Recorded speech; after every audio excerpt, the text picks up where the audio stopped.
का संकट कटया मिटे सब पीरा, का संकट कटया मिटे सब पीरा, का जो मिले हनुमत बलबीरा। किसी तरह का संकट रह नहीं सकता यदि आप हनुमान जी का आश्रय लेते हैं। एक बात मैं यहाँ बड़ी सुंदर बात आपसे निवेदन करूंगा, ध्यान से सुनिएगा। अच्छा ईमानदारी से बताइए, दुनिया हनुमान गोसाई कहा मैं तुम्हें रास्ता बता सकता हूँ, क्योंकि गुरु का काम है। कहा तो रास्ता में बता दीजिए। कहा जब खुद ही का विवाह नहीं हुआ तो मैं तुम्हारा विवाह कैसे करा सकता हूँ। एक बात है, कहा मेरे प्रभु श्री सीताराम जी का स्मरण करो। कहा तुम्हारा जरूर कोई न कोई मार्ग खुल जाएगा, रास्ता निकल जाएगा, तुम्हारा विवाह हो जाएगा। अब देखिए बिना गुरु का कल्याण होगा।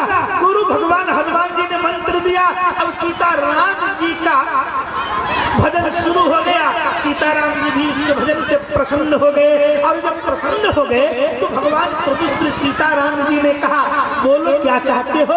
उसने फिर उसी बात को दोहराया, कहा मेरा विवाह करा दीजिए। भगवान ने कहा जरूर मैं तुम्हारा विवाह करवाऊंगा। भगवान प्रभु श्री राम ने कृपा कर दिया, श्री सीताराम जी ने कृपा कर दिया, इसका विवाह हो गया। और जब भगवान की कृपा से विवाह होगा तो अंदाजा लगाइए इसका जीवन कितना आनंदमय होगा। जब विवाह हो गया तब इसका गृहस्थी आनंदमय बीतने लगा। लेकिन ध्यान रखना कुछ ही दिन के बाद में आपके यहाँ जैसे यज्ञ हो रहा है इसी तरह से कहीं यज्ञ हो रहा था, मेला लगा हुआ था। पति और पत्नी दोनों ने विचार किया चलो भाई थोड़ा हम लोग भी मेला घूम लेते हैं। जब मेला घूमने के लिए आया, बाजार घूमने के लिए आया, यज्ञ देखने के लिए आया तो दोनों हाथ पकड़ कर के घूम रहे थे। इतनी भीड़ थी तो इस भीड़ में हाथ छूट गया, और जब छूट गया तो पता नहीं पत्नी कहाँ गई, पति कहाँ गया। अब दोनों एक दूसरे को खोज रहे हैं। सुबह से शाम हो गया, मुलाकात नहीं होगी। दोनों एक दूसरे की दिशा में रो रहे हैं। लेकिन ध्यान रखना जब रो रहे हैं तो उसी समय इनके रोते हुए देख करके महाराज एक संत मिल गए, और संत ने कहा भाई क्यों रो रहे हो। उसने कहा मेरी पत्नी इस मेले में खो गई है।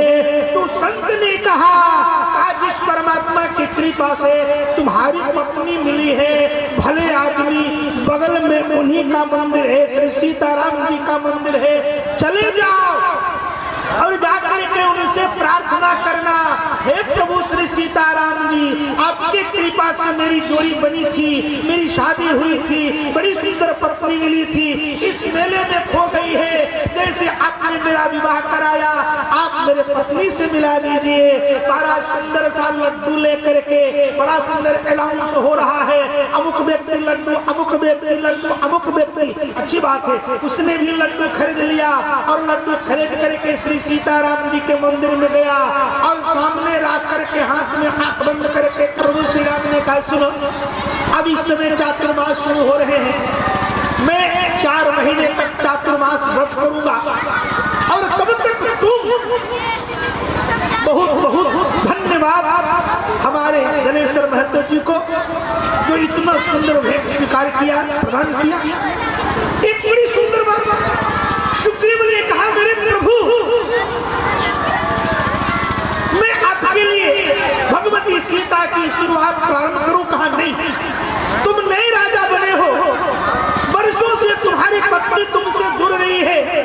कितनी गजब की बात मेरे प्रभु समझने वाले। उन्होंने कहा तुम 4 महीने तक अपने परिवार में जाकर परिवार का सुख दुख समझो और इसके बाद जब चातुर्मास समाप्त होगा तुम मेरे कार्य के लिए अभियान प्रारंभ करना। लेकिन 4 महीना बीत गया भाई। सुग्रीव अपने गृहस्थी में इतने उलझ गए कि भगवान के कार्य को भूल गए।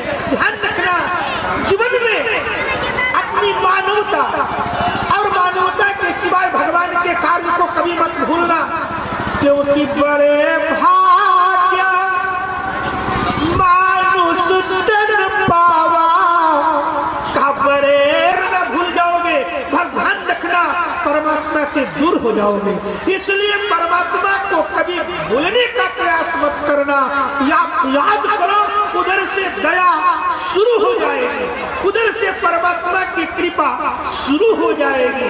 बाबा जी ने कहा तुम्हारी कृपा, बहुत बहुत धन्यवाद, कहा तुम्हारी कृपा पाव कोई कोई, कहा जब तक आपकी कृपा नहीं होगी तब तक परमात्मा कोई आपको प्राप्त नहीं कर सकता, आपकी सेवा नहीं कर सकता। जब सुग्रीव ने इतनी अच्छी बात कही तो जिन नेत्रों में रोष था, जिन नेत्रों में क्रोध था, मेरे भाई बहन, उन नेत्रों से कृपा बरसने लगी और भगवान ने तृप्ति सुग्रीव से कहा तुम प्रिय भरत ही जिमि भ्राता।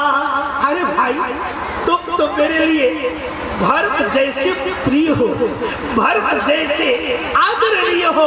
अब देखिएगा सुग्रीव के पास जो ग्लानि थी वो ग्लानि समाप्त हो गई। सुग्रीव ने कहा प्रभु मैं बैठा नहीं था। भगवान ने कहा क्या कर रहे थे? बहुत बहुत धन्यवाद, बहुत बहुत शुभकामना। अब भैया क्या कर रहे थे? सुग्रीव ने कहा जरा आप पीछे मुड़ करके देखिए। भगवान शुभकामना, बहुत बहुत आप सबके लिए बहुत सुंदर। हाँ हाँ, यही तो धन का श्रृंगार है, बहुत अच्छी बात है। जरा सुनिए, बड़ी अच्छी। पंडित जी शिव जी के पास गए और शिव जी के मंदिर में जाकर के भगवान शिव की बड़ी कठिन आराधना किया। इनकी कठिन आराधना से भगवान शंकर प्रसन्न हो गए और जब भगवान शंकर प्रसन्न हो गए तो भगवान शंकर ने कहा बोलो पंडित जी क्या चाहते हो? पंडित जी ने कहा महाराज मेरी गरीबी दूर हो जाए, मेरे पास पर्याप्त धन आ जाए, आप ऐसा कोई प्रसाद आशीर्वाद दीजिए। माता जी धन्यवाद। भगवान शिव ने कहा तुम आए तो हो लेकिन बहुत देर कर दिए हो।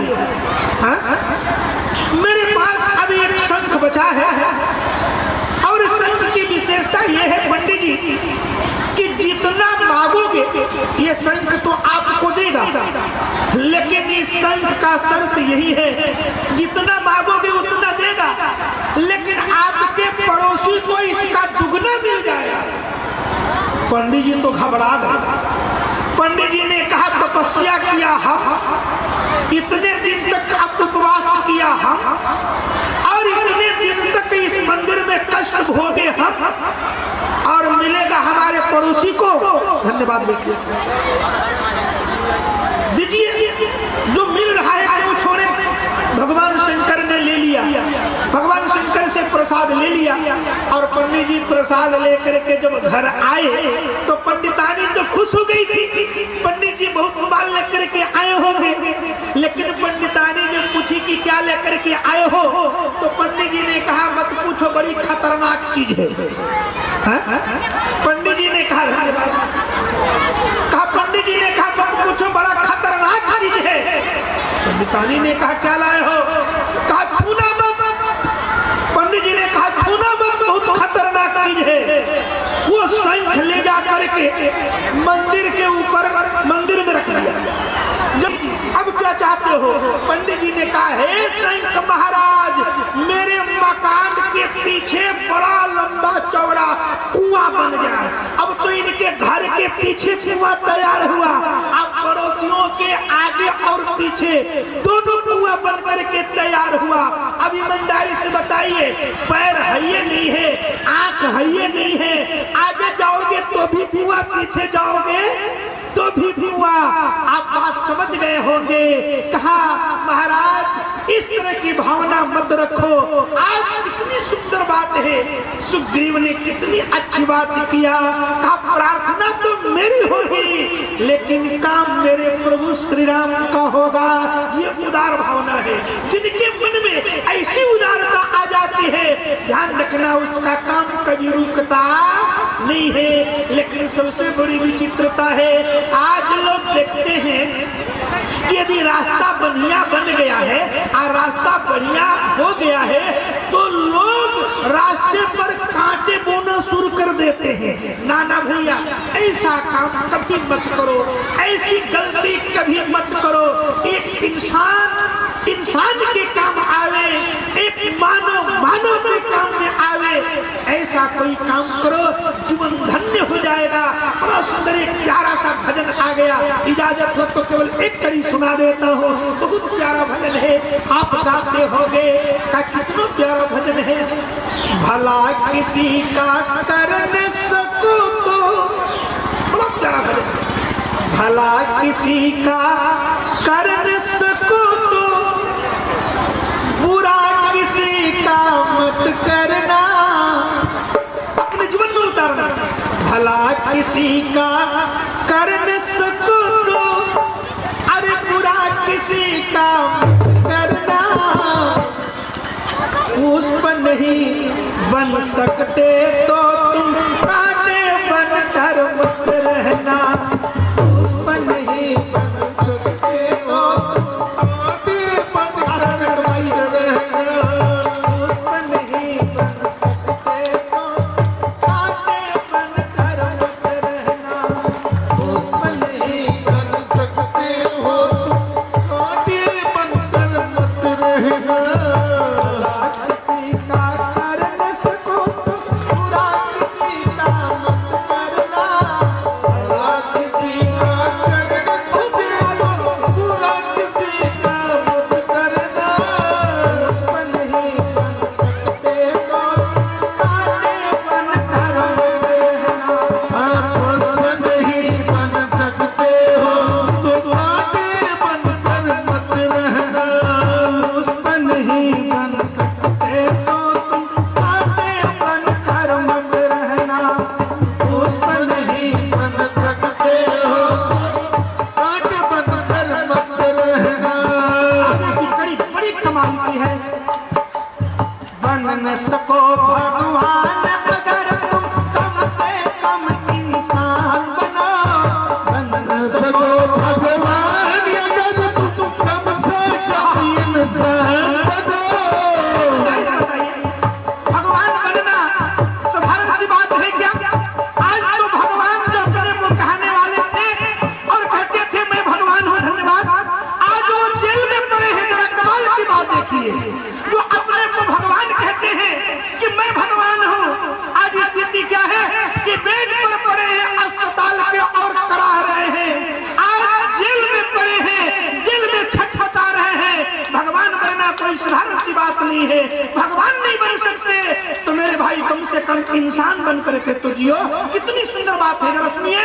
आप बन न सको भगवान अगर तुम कम से कम इंसान बनो, बन न सको भगवान अगर कम से कम इंसान बनो, बन न सको भगवान अगर तुम कम से कम इंसान बनो, बन न सको भगवान अगर तुम कम से कम इंसान बनो। बनती है बन न सको भगवान अगर तुम कम से कम इंसान बनो, बन न सको भगवान गाइए कम से कम इंसान बनो। नहीं कभी शैतान बनो तुम, नहीं कभी हैवान बनो, नहीं कभी शैतान बनो तुम, नहीं कभी हैवान बनो। समाज में यदि इंसान नहीं बन सकते तो मेरे भाई बहन शैतान तो मत बनो। किसी के लिए इतनी हैवानियत पर मत उतर जाओ, उसको जीना मुश्किल कर दो। नहीं कभी शैतान बनो तुम, नहीं कभी हैवान बनो, नहीं कभी शैतान बनो तुम, नहीं कभी हैवान बनो।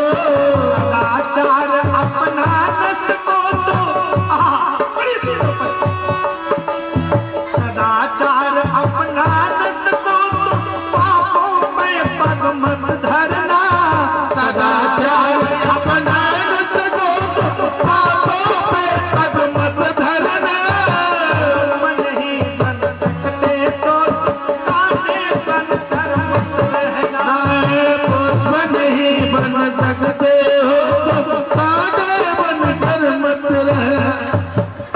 नहीं बन सकते तो तुम कांटे बनकर मत रहना। पुष्प नहीं बन सकते तो तुम कांटे बनकर मत रहना। पुष्प नहीं बन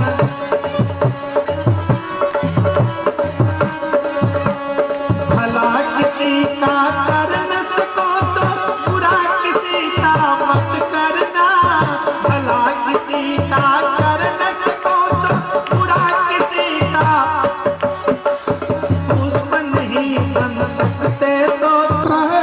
और आप जिस तादाद में हैं, आप माताएं बहनें जिस तादाद में यहाँ उपस्थित हैं, आपकी उपस्थिति यहाँ दान पेटी में बहुत कम दिखाई पड़ रही है। आप धर्म की साक्षी कही जाती है।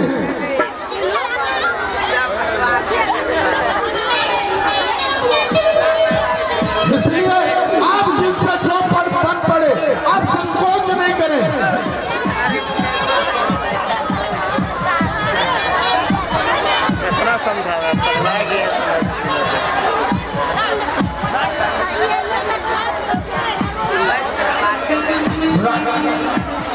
राजेंद्र महतो जी की माता जी की ओर से 20 रुपए का अर्पण है। बहुत बहुत धन्यवाद। चंद्रदेव की माता जी, इनकी ओर से 20 रुपए का ये जज भगवान के चरणों में दान है। बहुत बहुत धन्यवाद।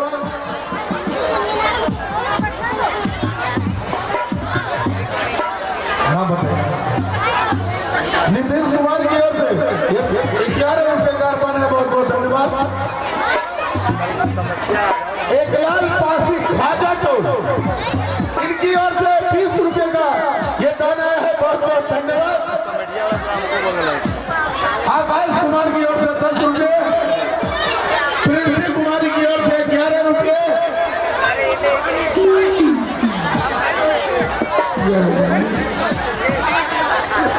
देखिए क्या क्या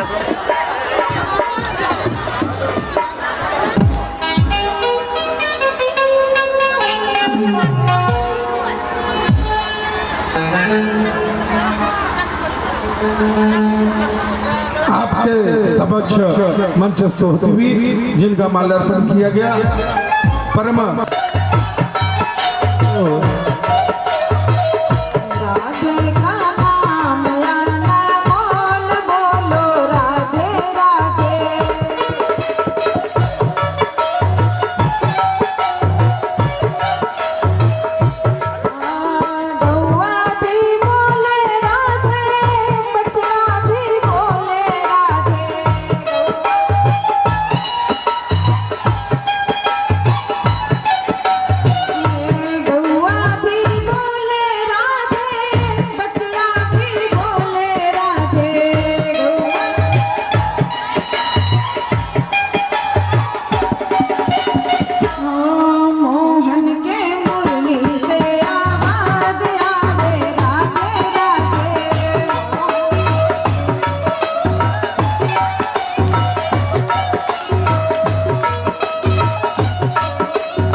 होता है ना।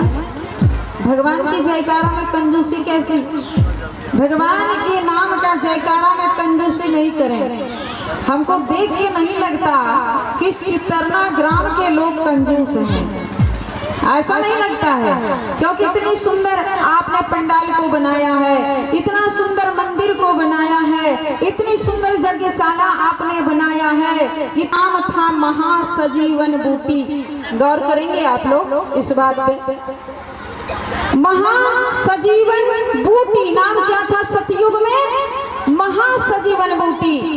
अब जब त्रेता आया, एक युग बीत गया, तो इसका नामकरण थोड़ा छोटा हो गया, नाम थोड़ा छोटा हो गया। क्या हो गया त्रेता में? सजीवन बूटी। और जब द्वापर आया तो इसका और शॉर्ट नेम हो गया, क्या? सजीवन भी हट गया, नाम क्या बचा? सिर्फ बूटी। और जब कलयुग आ गया ना, तो आगे जो बू लगा हुआ है उसको भी लोगों ने छोड़ दिया, पीछे छोड़ दिया। अब क्या रह गया? तो मात्र टी रह गया, जिसको हम लोग गवई भाषा में, अपने गांव घर के भाषा में क्या बोलते हैं? क्या बोलते हैं? चाय तो कोई बोलता ही नहीं भैया, चाय तो शहरों की भाषा है, चाय पिलाओ। हमारे गांव में लोग क्या कहते हैं उसको? चाह बोलते हैं, चाह बोलते हैं ना। किसी के यहाँ गए, चाय नहीं मिला तो घर आके कहेंगे, अरे बड़का बड़का बात बोलता है, बड़ी भांजता है, उसके घर में तो चाहो नहीं पूछा, बोलता है ना। हम लोग भी अक्सर बोलते हैं, चाह भी नहीं पूछा। लेकिन यह चाह क्या है? यह चाहत क्या है?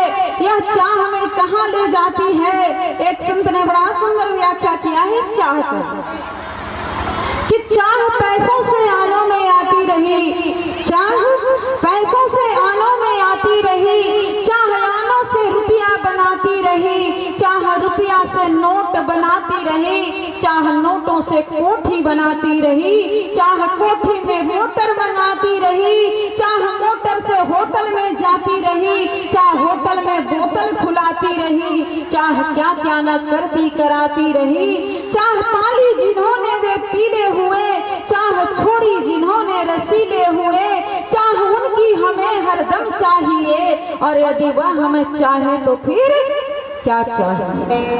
ऊपर वाले चाह ले तो कुछ हमें चाहिए क्या?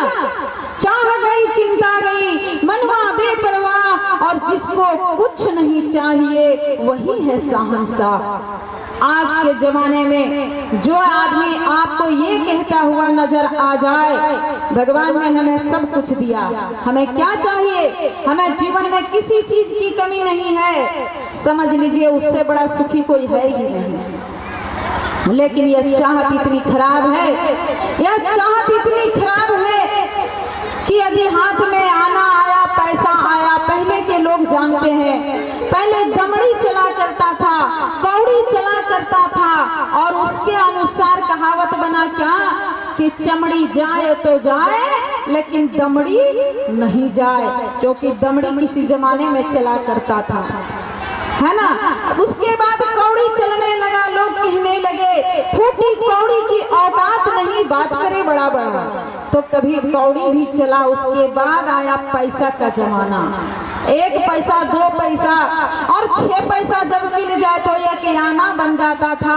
और आज वो आना भी खत्म है। हमारे छोटे छोटे बच्चे आना नहीं बुझते, उसको बोलिए आना, उसको मालूम ही नहीं है, वह तो सिर्फ रुपया समझता है, क्योंकि उसने रुपया से नीचे का कोई पैसा देखा ही नहीं, इसीलिए वह मात्र रुपया समझेगा।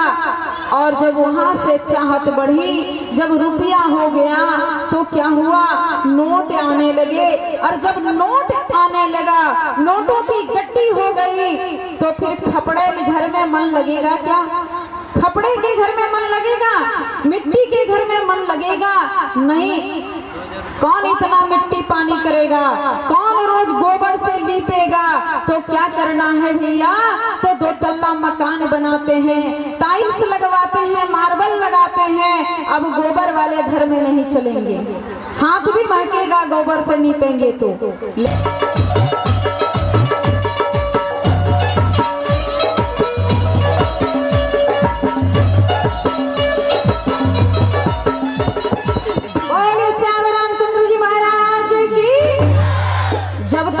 प्रसंग में आना चाहते हैं तब तक लगता है कि मेरा समय ही समाप्त होने वाला है। समय में बंद कर कथा कहना बड़ा मुश्किल होता है। मात्र 9:20 तक मेरा समय है, 9:10 तक 10 बजने वाला है, 10 बज चुका है। आधे घंटे की कथा मुझे और कहनी है और अभी मैं मुख्य प्रसंग में पहुंची नहीं। बड़ा अफसोस होता है जब समय से बांध दिया जाता है। चलिए मुख्य प्रसंग की ओर चलते हैं। कल आपने सुना हमारे विश्वामित्र महामुनि जो जंगल में निवास करते हैं, असुरों का समूह उन्हें सताता है और वह याचना लेकर के हमारे महाराज दशरथ के यहाँ पहुँचते हैं। और जब महाराज दशरथ ने सुना विश्वामित्र महामुनि आए हुए हैं, तो अपने सभी सहयोगियों को लेकर के, मंत्रियों को लेकर के, अपने पुरोहित को लेकर के विश्वामित्र महामुनि का वंदन करने के लिए पहुंचते हैं, आगवानी करने के लिए पहुंचते हैं। और ज्यों ही गया हमारे महाराज जाते हैं, वंदन करते हुए अपने सिंहासन पर लाकर उनको बैठाते हैं और सिंहासन पर लाकर बिठाया, जलपान कराया, चरण प्रक्षालन किया और देख रहे हैं कि हमारे विश्वामित्र महामुनि जलपान करते हुए श्यामला सलोना प्रभु श्री राम की ओर एकटक देख रहे हैं, मुखमंडल से अपने नजरों को हटाते नहीं। और दशरथ महाराज के मन में शंका उत्पन्न हो जाती है, इस प्रकार हमारे लाल को क्यों देख रहे हैं, राम को इस प्रकार क्यों देख रहे हैं। और तब चरणों में वंदन करके कहा, महाराज के ही कारण आगमन तुम्हारा, हे प्रभु आपका आगमन क्यों हुआ है, हे महात्मा आपका आगमन क्यों हुआ है, कारण बताए। आज के लोग तो बाहर दरवाजे से ही, जो ही आप दरवाजा खटखटाएंगे अंदर से आवाज आएगा, कौन है, वहीं से आपको जवाब देना है, तब आपके लिए दरवाजा खुलेगा, अन्यथा नहीं। चलिए बात भी अच्छी है क्योंकि समय परिवर्तित हो गया है। जब तक हमारा कोई जान परिचय का आदमी ना हो तो अनजान के सामने दरवाजा खोलना भी नहीं चाहिए। बहुत अच्छी बात है, लेकिन और भी आप देखेंगे जब बड़े बड़े शहरों में जाएंगे, बहुत बड़ा बड़ा 15-20 तल्ले का मकान बना हुआ है, बड़ा ही सुंदर डिजाइन वाला गेट लगा हुआ है और उस गेट पर एक कुत्ता बंधा हुआ है और वहां लिखा हुआ है कुत्तों से सावधान। इस चीज को कभी नहीं करना चाहिए क्योंकि अंदर रहने वाले मनुष्य हैं, भगवान के भक्त हैं, इसीलिए ऐसा शब्द नहीं लिखें। दरवाजे पर लिखना ही हो तो सुस्वागतम लिखें, गणेशाय नमः लिखें और सुंदर शब्दों से अतिथियों का सत्कार करें। महाराज दशरथ विश्वामित्र महामुनि यज्ञ प्रारंभ करवाए, उसी समय सुबह मारीच अपवित्र चीजों को लेकर के आकाश मार्ग से उस यज्ञ को विध्वंस करने के लिए पहुंच गए, लेकिन हमारे प्रभु ने एक सुरक्षा कवच के द्वारा उस यज्ञ मंडप की रक्षा की, मारीच को 100 योजन दूर फेंक दिया। सुबाहु का अंतकाल वहीं कर दिया और यज्ञ रक्षा करने के बाद प्रभु कुटिया में विश्राम कर रहे थे। विश्वामित्र महामुनि के हाथों में एक पत्रिका है। उस पत्रिका को देख करके प्रभु श्री राम पूछते हैं, गुरुदेव यह आपके हाथों में क्या है? गुरुदेव ने कह दिया, राघव यह एक यज्ञ तो तुमने पूर्ण करा दिया। मेरा यज्ञ में छोटे छोटे राक्षस आक्षेप किया करते थे, मारीच सुबाहु जैसे राक्षस परेशान करते थे। एक यज्ञ तुम्हें और पूर्ण करना है। एक यज्ञ जो जनकपुर में होने वाला है, धनुष यज्ञ है, उस यज्ञ को तुम्हें पूर्ण कराना है। और फिर धनुष यज्ञ सुनी रघुकुल नाथा,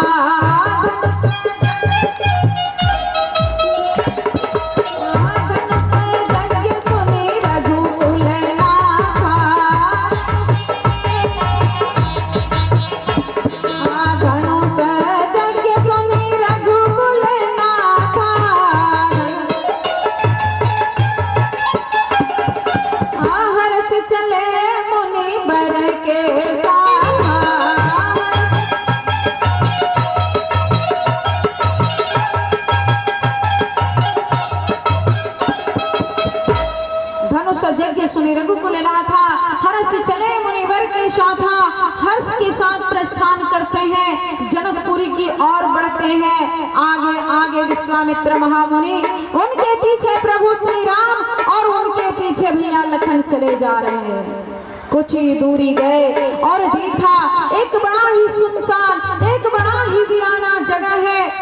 बिल्कुल शांत कुटिया बनी हुई है, न कोई संत है, न कोई महात्मा है, ना ही कोई जीव जंतु है। बड़ा सन्नाटा है और बीच राह पर एक शिला पड़ी हुई है।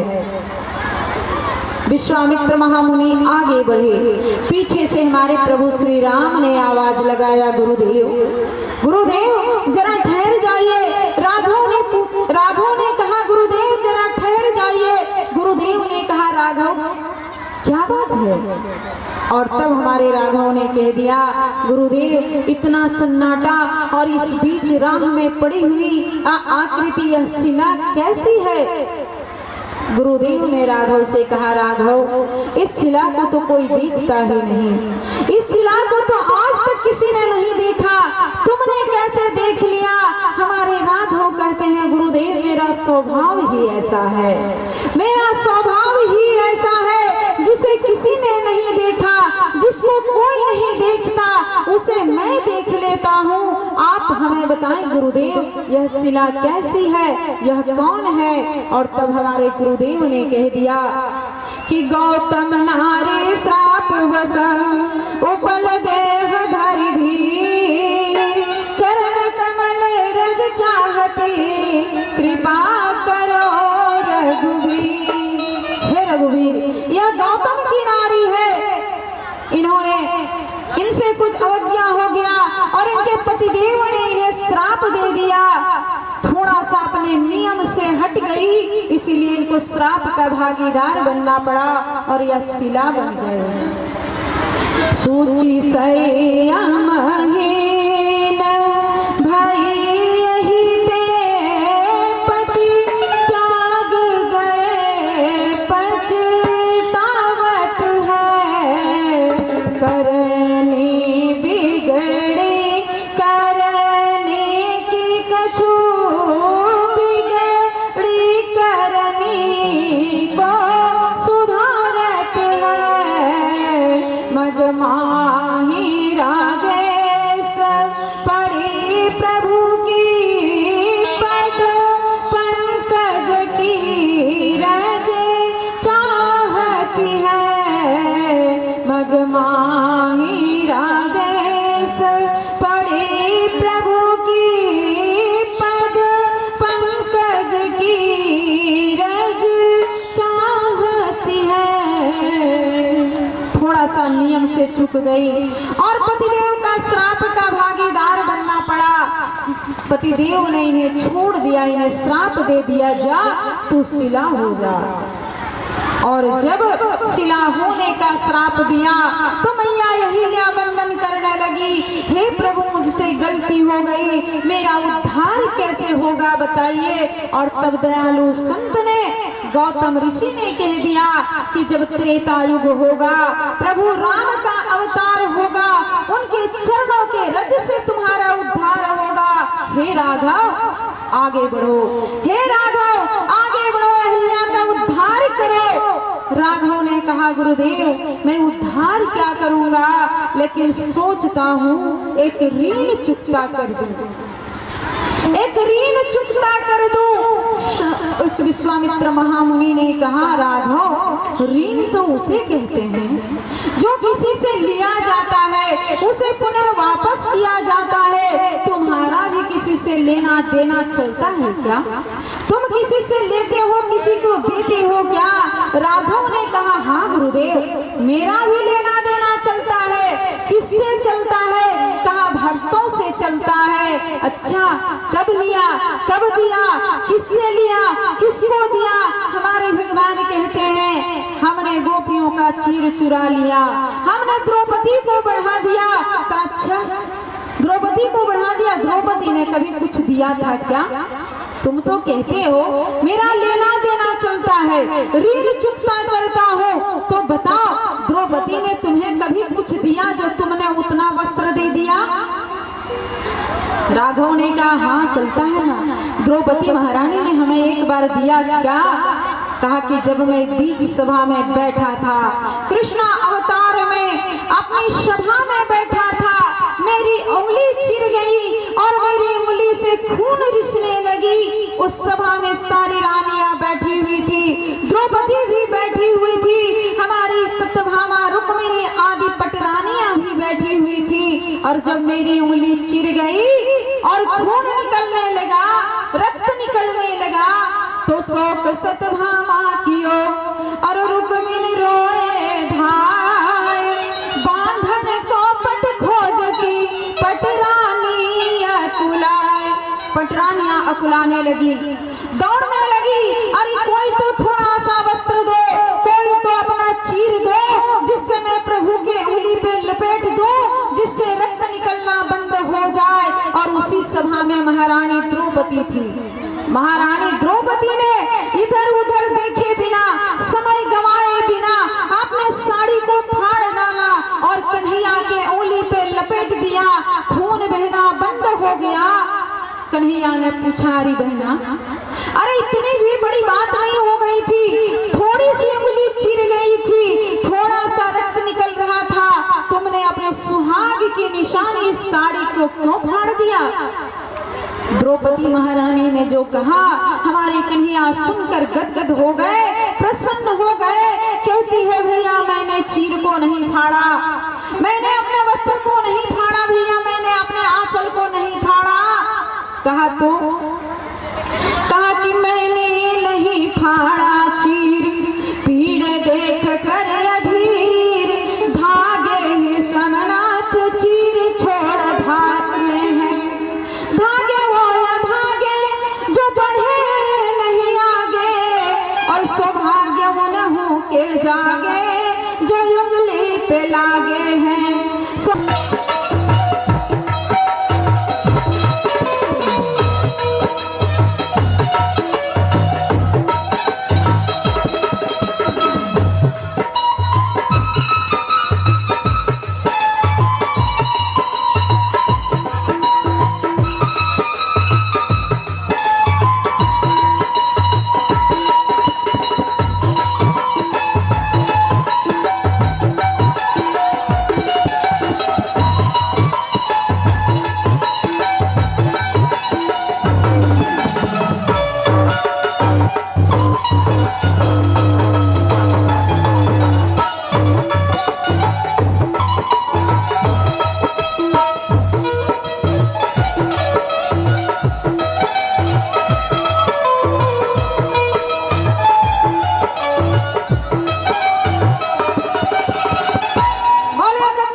विश्वामित्र महामुनि ने कहकर सुनाई।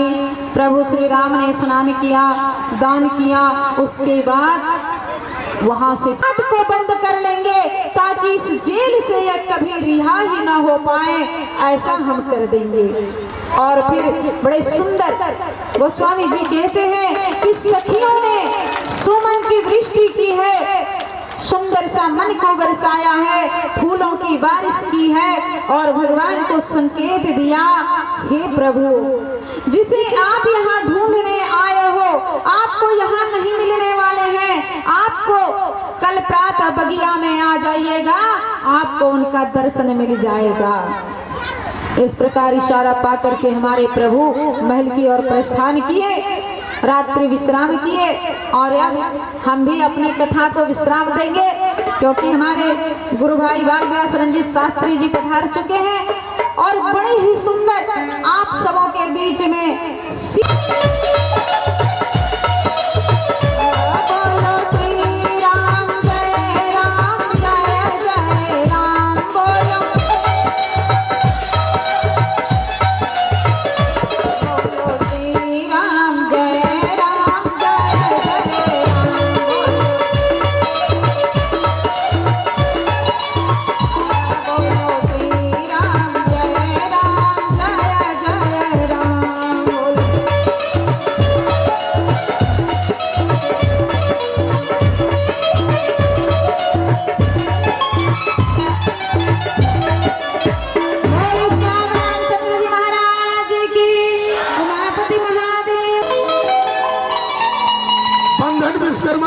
सचिव जो है इनसे भी निवेदन होगा कि इनका माल्यार्पण कर स्वागत करेंगे।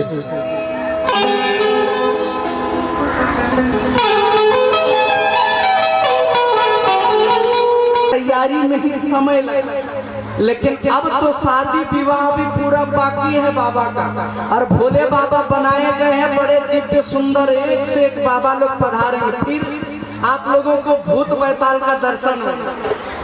इसलिए आइए सभी को सबसे पहले परमपिता परमात्मा को याद करें, ताली बजा करके और आनंद लेने का प्रयास करेंगे सभी को एक साथ। जय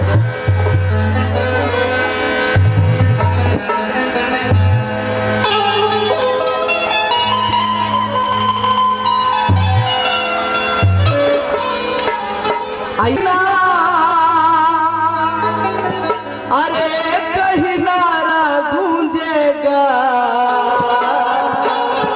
सभी कोई ताली बजा के आनंद लेंगे।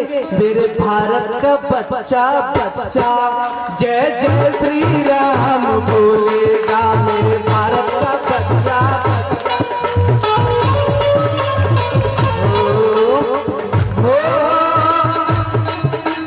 सारे जगत में एक ही नाम, सारे जगत में एक ही नाम, एक ही नारा गूंजेगा। सभी को हाथ पर उठा के और प्रेम से मेरे भारत का बच्चा बच्चा जय जय श्री राम बोलेगा।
पता लग जाएगा कि हम भी हाथ उठाए।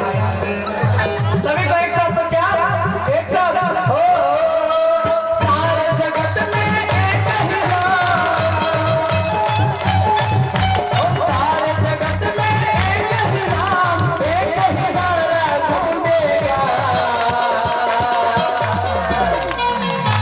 सभी को इधर वीआईपी लोग जो हाथ नहीं उठाइए, उठाइए सभी को एक साथ, तो प्रेम से मेरे भारत का बच्चा बच्चा जय श्री राम बोलेगा। मेरे भारत का बच्चा बच्चा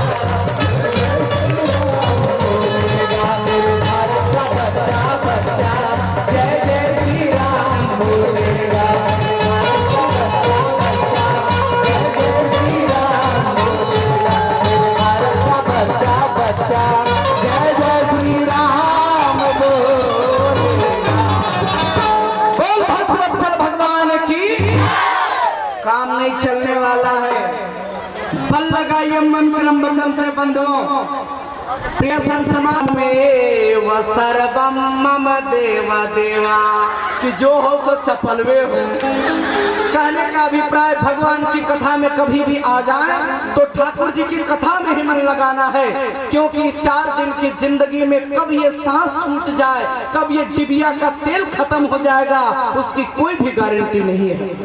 इसलिए 3 बार हमारे साथ हम कहेंगे जय हनुमान जी, आप लोग भी बोलेंगे जय हनुमान जी, जय हनुमान जी, जय हनुमान जी, जय हनुमान जी। आप लोगों को बहुत बहुत बहुत बहुत बहुत बहुत धन्यवाद, जो मूल्यवान समय को देकर के कथा में एकदम मस्ती में बैठे हैं। एकदम ऐसे बैठ करके आनंद लेना चाहिए। अभी मेरा सनातन धर्म कमजोर नहीं हुआ है, ना ही अपने सनातन धर्म को कोई कमजोर कर सकता है, ये ध्यान रखें। इस सनातन धर्म को कमजोर करने के लिए एक से एक लोग पड़ गए, लेकिन किसी ने बाल बाका नहीं कर सका बंधुओं। रावण पड़ा, कंस पड़ा, एक से एक लोग पड़े, लेकिन कोई भी कुछ नहीं बिगाड़ पाया। हम उस सनातन धर्म के बच्चे हैं जिसमें परमपिता परमात्मा का अवतार होता है, इसी में भगवान का अवतार होता है। प्रिय संत समाज, हम सब सनातन धर्म के हैं। जो सनातन न मिट सका रावण की तलवार से, जो सनातन न मिट सका कंस की हुंकार से, वो सनातन क्या मिटेगा आज की बेकार से। बंधुओं, क्या मिटने वाला? लाख प्रयास करके कोई रह जाए कि अपने सनातन धर्म को हम कमजोर कर दे, लेकिन ऐसा होने वाला नहीं।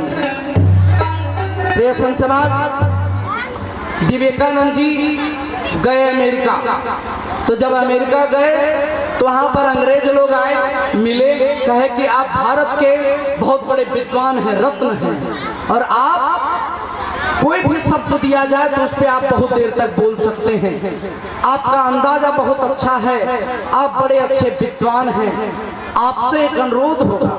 उन्होंने कहा क्या?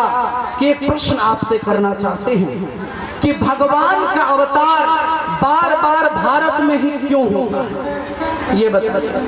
बार बार भारत की भूमि पर भगवान का अवतार क्यों होता है, दूसरे देशों में क्यों नहीं होता, ये बताने की कृपा करें। उन्होंने कहा कि हम भी आपसे एक प्रश्न करें, आप बताएंगे? बोले बोलिए। उन्होंने कहा कि ये बताइए, बच्चा माँ से जन्म लेता है या बाप से? बोले कि वो तो माँ से। तो कहा सुनो, अमेरिका माता नहीं, रूस माता नहीं, जापान माता नहीं, अफ्रीका माता नहीं, लेकिन भारत माता है। इसलिए भारत माता की गोद में बार बार भगवान का अवतार होता है।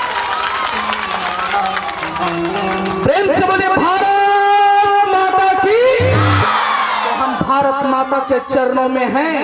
हम उस देश के वासी हैं जिस देश में गंगा बहती है, हम उस देश के वासी हैं। ये हमें गर्व होना चाहिए कि भारत की पवित्र भूमि पर हमारा जन्म हुआ है। परमादरणीय संत समाज, बड़े अच्छे ढंग से कल आप लोग